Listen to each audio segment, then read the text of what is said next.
The Rangers Player Show brought to you by Golden Chick and by Globe Life. For over 125 years, Globe Life has helped protect families when they need it most. Globe Life, make tomorrow better.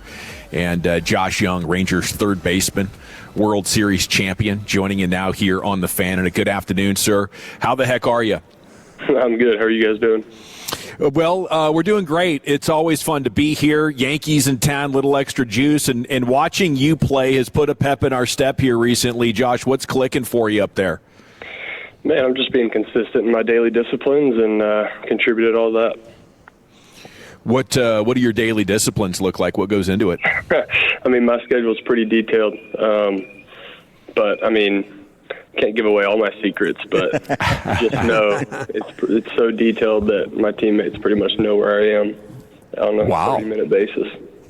So would you say you're pretty OCD, or how would you explain that? Because that seems like it's pretty extreme. Man, I think if you want your performance to be consistent, you pretty much have to be consistent with your daily disciplines too. And I think I've been convicted with that more than ever this year, and so far it's been paying off. So hopefully we can just keep it rolling.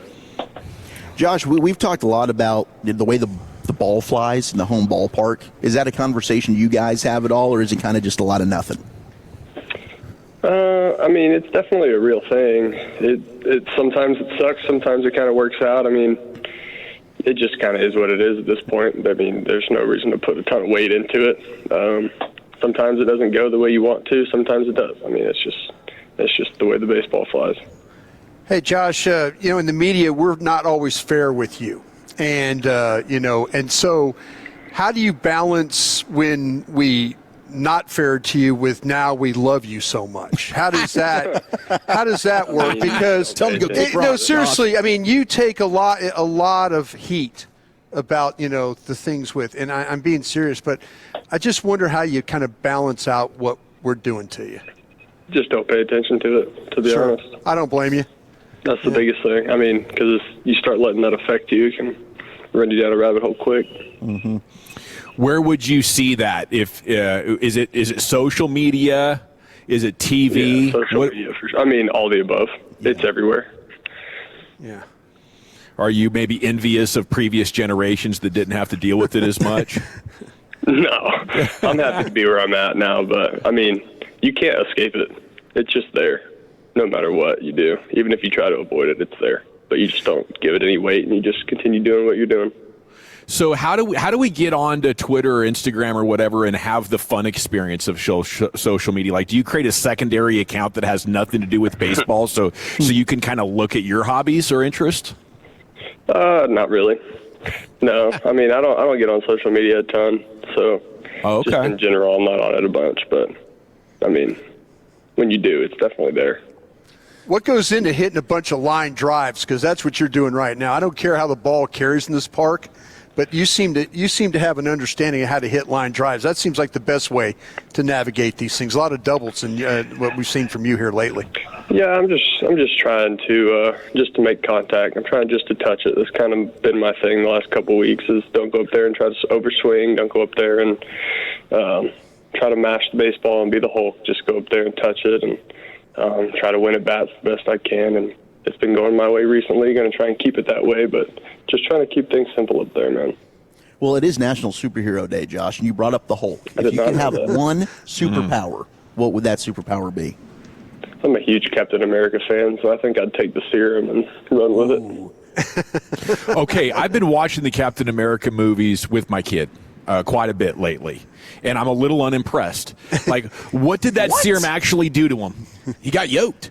I mean, it made him taller. He got yoked. He's got unlimited endurance. Pretty good. I think he already had the wit, but I don't know. It just made him a powerful figure. It made him a leader because Steve Rogers before the serum was a small, scrawny guy that didn't really have any influence. And after the serum, he's got all the muscles. He's taller. He's faster. And he became the leader the country needed at the time.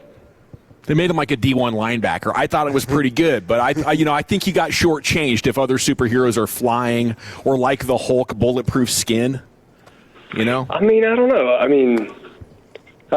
I think I would take his superpowers every day of the week because no matter who they face, no matter who they go up against, he seems to do just fine. You can tell him he's a schmuck, Josh. It's okay. He was the leader of the dang Avengers. All right, and we're crapping on Captain America. I haven't got to that movie yet. I'm just a couple away from that. The first Avenger is the best movie of them all. So good. Even when his best friend ends up becoming Hydra. I mean, how do you deal with that when you see Bucky for the first time and he's got a metal arm and he just wants to kill you and he's your best friend? Like, how do you deal and process with that? Well, I guess I'll have to answer that question if you want to come back on, maybe mid-season. I think the event. Pick this up. Yeah, we'll pick this up maybe a little bit later on. I do understand you have a busy afternoon. Don't want to keep you too long, but got to ask you about your Red Raiders and Texas Tech, man. How much are you keeping up with some of their exploits? You having fun being a fan? Yeah. This year was a lot of fun. Football did well. Basketball did well. Baseball's doing okay. The softball program's elite. Tennis, I think, women's tennis just got into a regional. Yeah. I mean, all the sports seem to be clicking there, and that's a lot of fun. Do you have a year left of eligibility so you can play quarterback this year? You know what? If I could go back in time and play at least my senior year of football, I would do it. But that'd be awesome. I think my time on the football field has definitely passed. What position were you? I was a quarterback. Oh, you were a quarterback. Okay, so yeah, you could spin it. What were you, a pocket passer? Dude, those guys are unbelievable at what they do. There's no way I could go step in and do that anymore. My ego says I could, but man, those guys are bigger, faster, and stronger than I am, and there's just no way that I could take one of those hits from a 300-pound dude that runs faster than me. Yeah, but you stand so close to the home plate, and you talk about, I don't know if I could do this. You do this every night. A little ball versus a 300-pound man, I don't think that's even comparable. But I'm just saying, though, the reflexes that you have to be able to take a little shots. Ball. You can get out of the way of a little ball. 300-pound guy, get away from that. There's no way. I've seen you take the ball off the chest. Yeah, you could do this, man. You could do this. No question. I'm sorry about my co-host, Josh. It's not their best. They're like 6'6", too. Like, they're not small. They're big. Literally, I would look at them, and they'd be way bigger than me. And it would not even be close. One last thing before we let you boogie out of here, because I do want to make sure you get to where you need to be. I've had this question for a while from a listener. The best tacos in San Antonio? That's a great question. I don't know. I mean, I truly don't know. It's been so long since I've been home. I know a place we used to go a decent amount when I would go back in town was Eddie's Taco House. Okay. And that's just where we'd go as a family and eat. So I'm going to say there. There was definitely some little taco joints next to the high school that we'd get breakfast tacos at on Friday mornings. But, yeah, Eddie's Taco House was probably the place for my family and I to go. Well, thanks for your time, Josh. Congrats on your continued success, and give them hell. We'll be pulling for you. I appreciate it. Thanks, guys.